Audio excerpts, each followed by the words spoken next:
અનુસૂચિત જનજાતિઓના કલ્યાણ માટેની સમિતિએ યોજી બેઠક। અંબાજીમાં 3 જિલ્લાના પાણી પુરવઠા વિભાગના ક્ષેત્રીય અધિકારીઓ સાથે બેઠક। બનાસકાંઠા, સાબરકાંઠા, અરવલ્લીના પાણી પુરવઠા વિભાગના ક્ષેત્રીય અધિકારીઓ સાથે બેઠક। પાણી પુરવઠા યોજનાઓની કામગીરીની કરાઈ સમીક્ષા। ડુંગરાળ વિસ્તારમાં પાણી પહોંચાડવા સરકાર કટિબદ્ધ હોવાનું અભયસિંહ તડવીનું નિવેદન। ટ્રાયબલ વિસ્તારમાં વિકાસ માટે સરકારનો સંકલ્પ।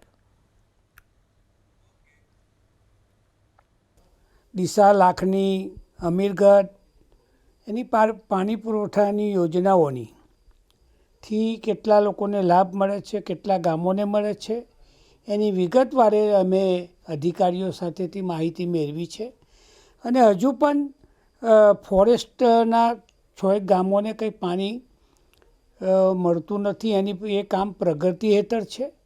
એટલે એને પણ વહેલી તકે એવા ગામોને પાણી મળે એવી અધિકારીઓ સાથે ખૂબ લંબાણપૂર્વક ચર્ચા થઈ છે અને ખૂબ સારી કામગીરી પાણી પુરવઠા બોર્ડના અધિકારીઓ કરી રહ્યા છે।